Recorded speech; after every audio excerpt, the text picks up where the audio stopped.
Hey, Peter. So tell me what you're looking to do. Well, all right. Well, thank you, and thank you for allowing me the time to jump on here. The reason I'm doing this, the reason I'm gonna thinking about writing a book, is because I've been very lucky, and in my lifetime to have done some pretty different things, interesting things. I don't think at this point in my life that they're important. I certainly didn't do anything to cure cancer. I didn't do anything to change global warming. And I ended up spending most of my life getting people to buy stuff that they didn't need. But it was a good ride and it was a good experience, and been around the world, probably 10, 12 times.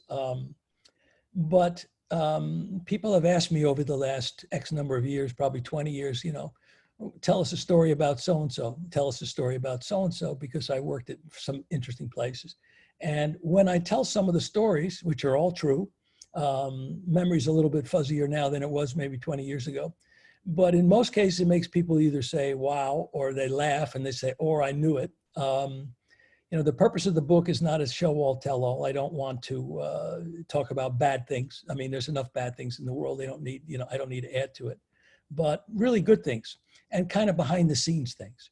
And behind the scenes in our lifetime is something that people really want to hear more about and want to see more about. And unfortunately, it's been restricted. Now with all social media and stuff, you're getting to see behind the scenes a lot of different types of things. Most of it is garbage. A lot of the TikTok stuff is just fool's errands and stuff. But in many cases in sports and medicine, things like that, you are seeing things that are important. So, and these are just stories. They're memoirs, whatever you want to call it. Some are longer, some are short, some are really short, but they're just kind of interesting things that happen with people that most people don't get a chance to meet. And for one reason or another, through my job, various jobs, I had a chance to meet, work with, and get close to, even if it was for just a day or a couple of days in the course of, that time that I worked there. Again, it was an interesting little chapter. There's one that I'd like to start with that kind of near and dear to me. And I enjoy golf. I enjoy playing golf. I've been lucky. I worked at the PGA Tour. I worked at the PGA of America. I played golf since I was a kid. Not well, but I played golf. And I always very fondly look at the sport because when I was growing up, I grew up very middle class, lower middle class, certainly no money, very small house, but in a nice house, then a loving father, loving mom. My father was very shy. My father was not talkative. In most cases, he was very moody. He had a lot of stuff on his mind. I think that had to do with his childhood. He came over on a boat when he was 2 years old with his sister. His then parents from Poland put him on a boat before the pogrom, and they sent him over here to escape, but ultimately led to destruction of the entire family over there, never to see his real parents again, his brothers and sisters. And I think that affected his entire life growing up, knowing that somehow he had guilt his entire life, and he lived with that guilt, that he lived and they didn't. But he was moody. But the one thing that we would do, my mother and my father and I, on Sundays was, this is going back now to the days when there were just three networks. There was CBS, NBC, and ABC. I don't believe Fox was even around then. But there was this golfer named Arnold Palmer. And Arnold Palmer was a very popular guy. First of all, he was incredibly charismatic. And he had a group of people that followed him all over the world called Arnie's Army. And Arnold was very known for coming back, these finishes, coming from behind and doing a big charge at the end of the tournaments and hopefully winning and whatnot. And people went crazy. People all over the world became fans of Arnold Palmer because he was so dynamic. And he sort of embraced everybody. He wasn't standoffish. He wasn't an athlete like Jack Nicklaus, who was not a friendly guy and made no bones about it. So the only communications that I really had with my father was in sports, whether it was me playing baseball in Little League or watching golf. And golf was the only vehicle that my dad and I really could communicate through. We would watch with my mom, we would watch the tournaments on the weekends. And on Sunday afternoon, we would sit down to watch Arnie and see what he was doing, how he was doing, and we'd root him together. And we would then talk about other things in the broadcast, but golf and specifically Arnold Palmer brought us together as a family. As soon as the tournament was over, my dad would go back into his room, whatever, and that was it for the week. I mean, greetings, hello, how are you? But it was really not much more than that. Not that he went out of his way to ignore anybody, but that was just his personality. And he was very, very moody. And okay, you live with it. He was a great father, but he was just, a little bit moody.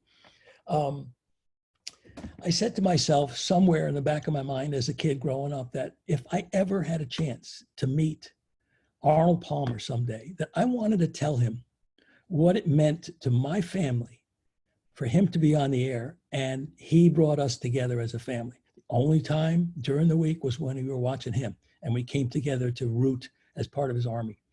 Fast forward to God knows how many years later, I was working for an ad agency in Manhattan, and I was working on the Verizon account, which is a great account. And we had a project to come up and do, it wasn't a webinar, but it was some kind of an online project in the early days of online. And Mr. Palmer, as everybody had to call him, not because not they had to, but out of respect to him, Mr. Palmer was going to be involved in the production. And I was producing this job. We went down to Florida to produce the job where he lived. And it was quite an event.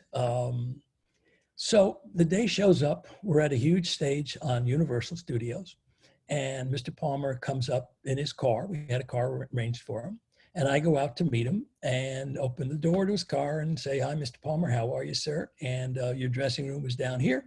Follow me, and how you doing?" The usual stuff. Try to make people feel comfortable, at ease, because I know, doing commercials and stuff like that is not playing golf for Arnold Palmer. It's something different. And he did have some nerves and whatnot, even though he's been on camera a trillion times. But this was out of his zone. So got him in his dressing room, made sure the hair and makeup people, he was comfortable. We got him his wardrobe. He was very happy. Went back and got him about half an hour later. We were ready for him to shoot, brought him to the stage. And we took him through all the stuff. And he was very, very good, very professional. Director gave him the information, the agency, everybody was very happy. So we shot Mr. Palmer and all of his takes, probably about an hour's worth on camera. And then we took a break. And we took a break for lunch. Okay. So I said, this is my chance. I said, if I don't do this now, I'm never going to do it. He's not going to be here tomorrow. We have somebody else coming tomorrow. And I need to talk to him. So I went up to him just as he was getting off mic. They were basically taking his mic off so that he could have some lunch. And I said, "Mr. Palmer, can I please talk to you for a moment?" He said, "Sure, Peter." He was very good with names. He remembered names. And again, big smile, very welcoming man, always, to everybody. And he said, "Well, what can I do for you?" And I said, "I have to tell you a story." And I said, "Mr. Palmer," I said, "I just have to thank you." And he looked at me and said, "Well, what do you mean?" I said, "I have to thank you for the hours and hours of enjoyment and family time that you brought into my life." And he said, "Well, thank you." And he shook his head and said, "Well, what do you mean?" And I said, "Every Sunday afternoon, my dad and I and my mom would come together as a family, and we would root for you. And that was the only way I could communicate with my dad, was through sports, specifically through golf, specifically cheering you on. You were the reason that I was able to talk to my father." And he went breathless. He didn't say anything. He stopped and he was thinking about it, shook his head and said, "That's really nice." I said, "No, it's more than nice." I said, "That's just one family. Think about how many millions of people, Mr. Palmer, that you did the same thing, that you energized, that you brought together, that you brought these families together on a Sunday afternoon, okay, to watch you."